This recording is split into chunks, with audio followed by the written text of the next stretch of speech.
You don't understand. I could have had class. I could have been a contender. I could have been somebody. Instead of a bum, which is what I am. Let's face it. Welcome back to Thinking Critical. This is Wes. And, a couple weeks ago, I had Sparrow. He's a freelance editor and writer on the show. And we talked a little bit about writing and editorial standards. And I wanted you to have Aaron back on the channel and talk a little bit about marketing. How you doing today, buddy? I'm doing great. How are you doing? I'm doing pretty good. So you've had a lot of experience within the industry as far as, writing, editing, but you've also, you've seen the marketing apparatus up close and, in person. What are your general thoughts about marketing in comic books today? I feel like marketing in comic books today is largely just preaching to the choir. I don't think that there is a plan or really even the money to get word outside of the comic industry that these things exist.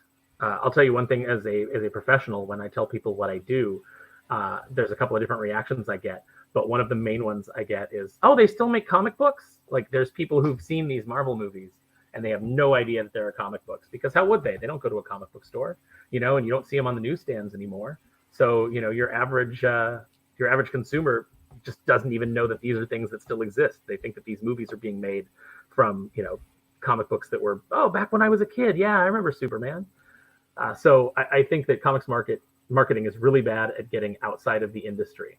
I think the other problem is that, of course, if comics aren't making money, then there's no budget to market the comics, and it just becomes a self-fulfilling prophecy of failure.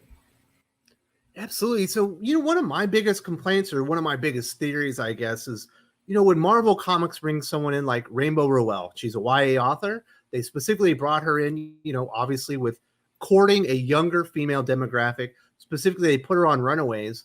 But when you look at the way that they market that comic book, they're still marketing it like the demographic that they're trying to reach are like 50-year-old men, right?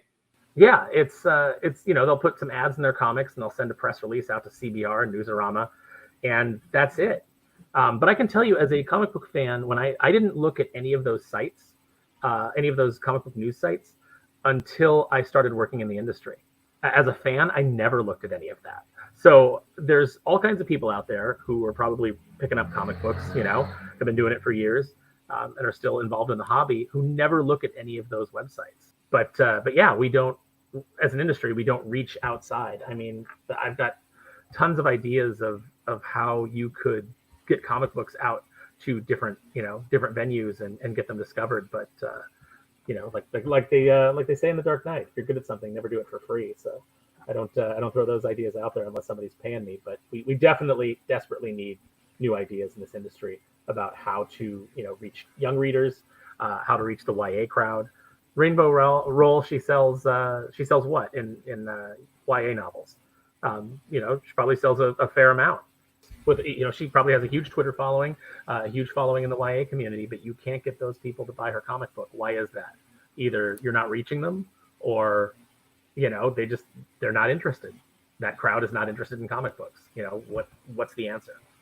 Well, they also package them differently. That YA crowd does not, they're not really programmed to be going to a comic shop once a month to pop down $4 to $5 for 1/4, 1/8 of a story or whatever. They're used to getting them, in graphic novels. That's what the way that the younger crowd is consuming them nowadays. What we see with, Raina Telgemeier, and Dav Pilka and stuff like that. But they're not really adjusting to their market, really, that they want to go towards, and they're not really promoting it out there for that market. I find it very confusing. But then it causes conflict, within the consumers that they do have, because they put this out there and they're like, why are you making this? Why are you marketing this towards me? Someone like me, like, why is Runaway exists right now? No one, wants to read this. And from my perspective, it's correct, because, my viewers aren't really excited about Runaways, but it's not really made for us, but it's marketed to me. It makes no sense. Yeah. I was flipping through, I can't remember what book it was. It was a DC book, probably an issue of Batman. I think it was Batman number 89. But there's, and I could be wrong about that, but there's ads in the DC books now for these young adult novels they're doing, like, oh, it's Batgirl, it's Raven, and like this young adult graphic novel. And as I flip through it, I'm like, why is this in the comic book? Like, this audience is not reading the comic. They're not going to see this and go, oh, I need to go out and get that, that YA version of this comic book I'm reading. That demographic doesn't exist. So you're advertising something to me in the book that I'm reading for an audience that isn't reading the book. I'm not going to buy it. Who are you? Is it just that you can't sell ad space, so you got to put something there? I mean, why is it in there? You should be reaching out beyond the comic book market to get those readers. And then if you can, direct those YA readers towards the comic book market. It's a lot like Marvel's films, it's like you'll go to watch Jessica Jones on Netflix. You'll see a comic book and it'll have like an ad for Jessica Jones on the back. And I'm like, why is a comic that sells 5,000 copies advertising a show that millions of people are going to watch? Why is the show that has millions of viewers not showing ads for the comic? That would seem to make more sense and be more productive. Yeah, it's crazy when you think about Marvel Comics. I recently did my analysis of 2019's comic book sales with Comic Perch. If you haven't watched that video, definitely go check it out. But we were looking at it, and you're looking at the graphic novel sales for 2019, and you know what's not in the top 10? Infinity Gauntlet. Endgame is the highest grossing movie of all time. Do people not know that it's based off of this graphic novel that's readily available? Why wasn't that, in movie theaters available? Or why aren't customers being directed towards that original material that could be a gateway in, to all of their comic books? It's crazy.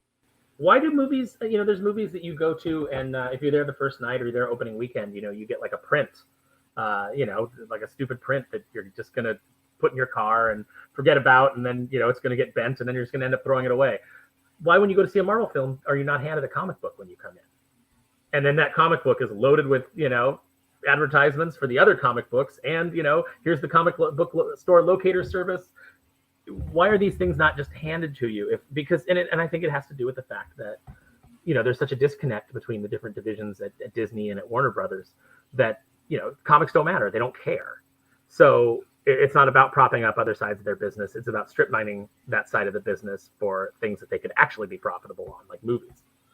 And I think that's really sad. Now, hopefully with Kevin Feige taking over as chief creative officer of Marvel, maybe that'll change. Maybe we'll start getting some comic books into the theaters. That would be fantastic, but I'm not going to hold my breath. I'd like to see Marvel kind of return to form. Unfortunately, I think that you probably need to clean house at Marvel a bit as far as the decision makers go, the people doing the day-to-day, but because I don't think that there are many people there that are looking to change or willing to change. I think they're going to keep trying to do what they're doing because they believe in, whatever it is that whatever cause it is that they're trying to promote through the books, more than they believe in creating entertaining stories. They want to preach to you. They want to have that soapbox. And I think that is absolutely the wrong approach. We keep seeing it again and again. Any movie that even, movies that come out and they want to be preachy and they want to tell you what's what and tell you what to think, they fail at the box office because people aren't interested in being lectured by Hollywood, and they're not interested in being lectured by comic book professionals. In general, people are just not interested in being lectured. Absolutely. They come to comic books or movies for entertainment. One of the interesting things about your background, I don't know if everyone knows this, you worked in Boom Studios, and you worked with their Disney line, right? Yeah, I was in charge of their Disney, Pixar, and Muppets line, basically the entire Disney license that the company had. So you would think, with a license like Disney, you have so many properties that people would just immediately recognize, especially children, like Cars, The Incredibles, you name it, Toy Story, I'm sure was in there as well.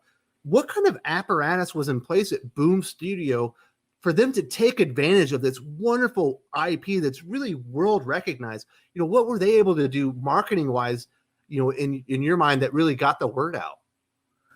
I don't know that they ever really did. It was definitely a boon to the company to have the Disney license. It gave them some recognition, which I think was mainly what they were interested in, because it didn't ever really seem like they were interested in producing good Disney comics. Now, we had one person, the person who secured the license for Boom is Adam Fortier.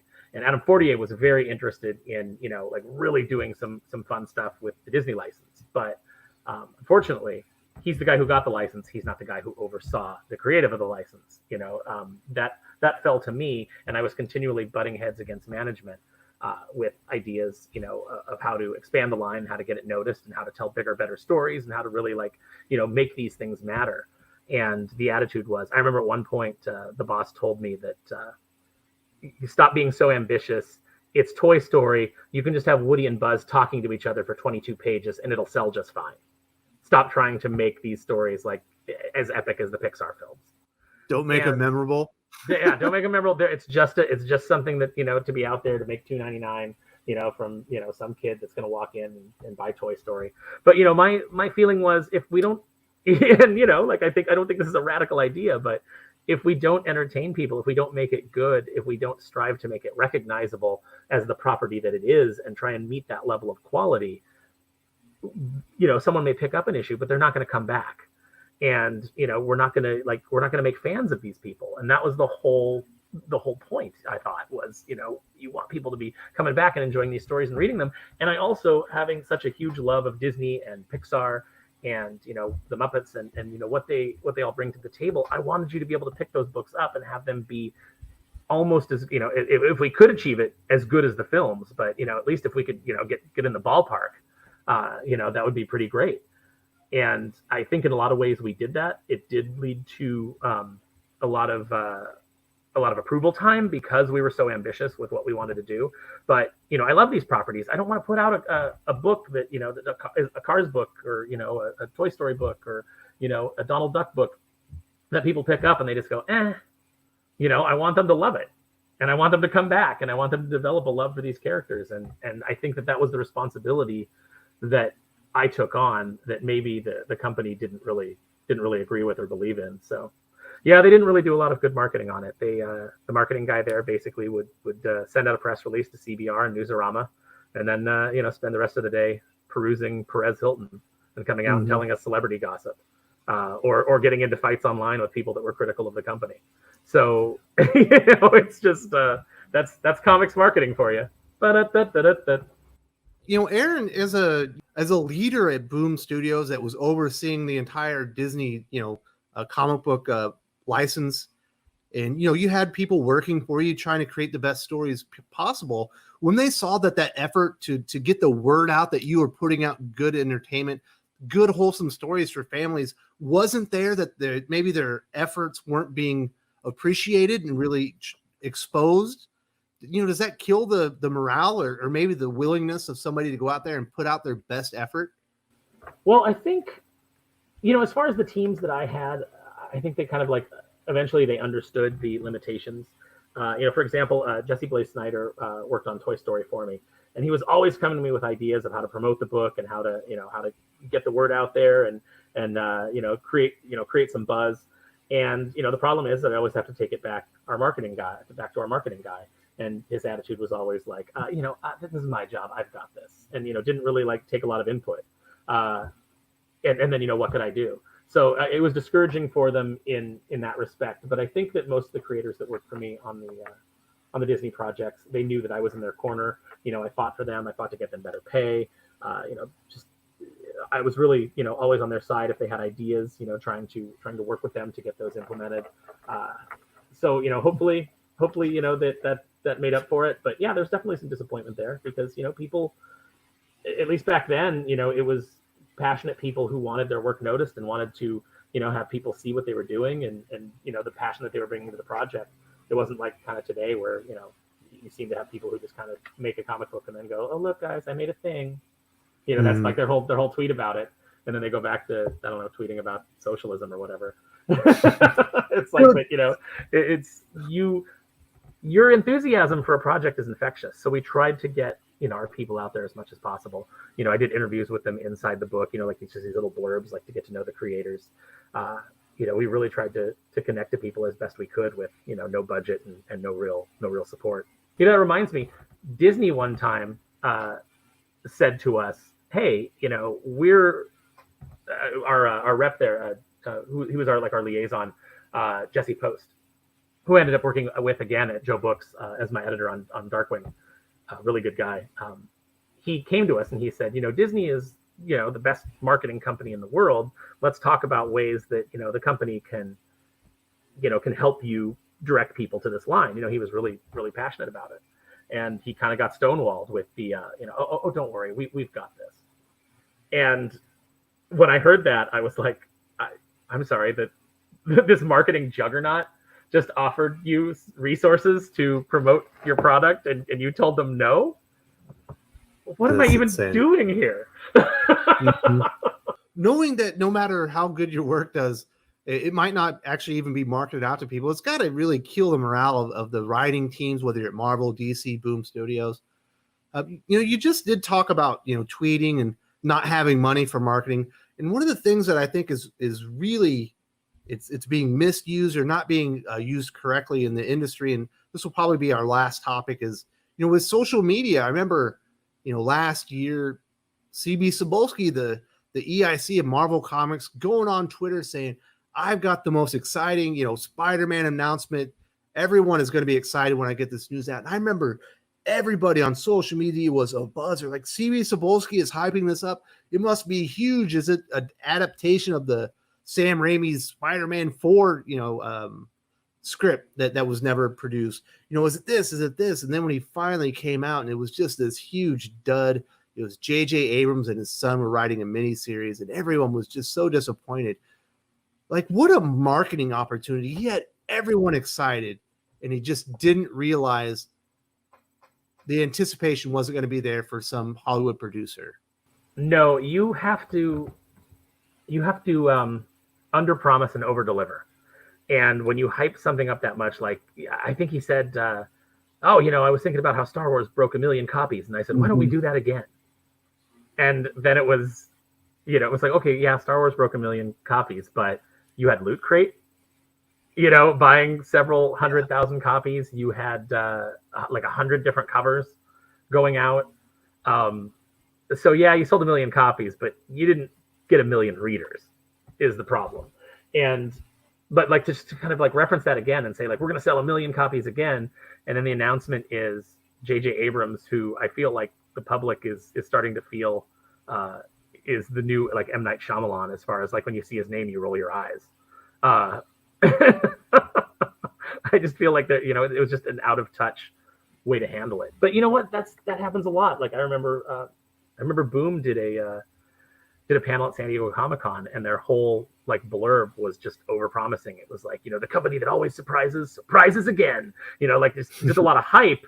And then that was the year, I remember Bleeding Cool reported on it. That was the year that when they were doing their presentation, a guy got up to leave, and the marketing guy asked him where he was going, and the guy just like lost it and was like, this is just the same old nonsense, like, you promised this big reveal and this is just the same, like, I think he called it a dog and pony show, if I remember correctly. I remember reading that article on Bleeding Cool and being like, oh no. But that was always Boom's way at that time. As an industry insider and someone who's worked, what are a couple of things that you think should be addressed that wouldn't be, really expensive, or maybe even free ways that the comic book industry could address some of these issues with marketing and start getting some reach out there and bring in some new customers? It'd be nice if we could get back into 7-Elevens, if we could get spinner racks back, into convenience stores. It's like everybody tries to do that Walmart thing. Like, oh, we're going to have comics in Walmart. It's going to be so great. And then, Walmart has like a dirty little as seen on TV section up near the registers with some Yu-Gi-Oh cards and things like that. And they just cram the box of comics down at the bottom. They don't know how to display them. They don't put any effort into it whatsoever. And then the program fails. And it's like, oh, how did this happen? There are comics for cheap in Walmart. And it's like, yeah, and comic fans went out and bought them when they could find them. But Walmart is a company with terrible distribution. Every time like an exclusive action figure is announced for Walmart, everybody I know that collects toys groans, because they're like, oh, now I'm going to have to try and find this thing, and end up paying like way more for it online, because Walmart will get like one case, for every county that they're in, so just distributing them to Walmarts, that's not going to work. You've got to kind of like go back to that old model, get them on the newsstands and make them cheap. Yeah, I should be able to go buy my $3.99 gloss paper edition if I want to in the direct market at the specialty store. But you should have newsprint versions for $1.50 that are on the on the rack. If Alterna can do it, Marvel can certainly do it. DC can certainly do it. Get kids back into reading these, and then they'll discover the shops, and they'll start to maybe get a little higher end.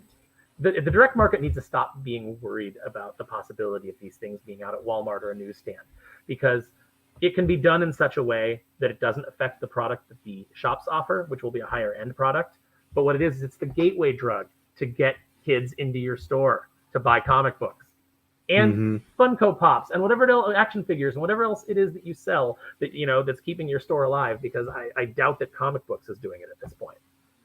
But, that's step one towards a healthier industry, is you've got to bring in new readers, which right now we're as an industry, we are terrible at. Number two, I think we discussed it on one of the other ones. I said that, man, it would be great if you could access Marvel Comics and Disney Comics from your Disney Plus app.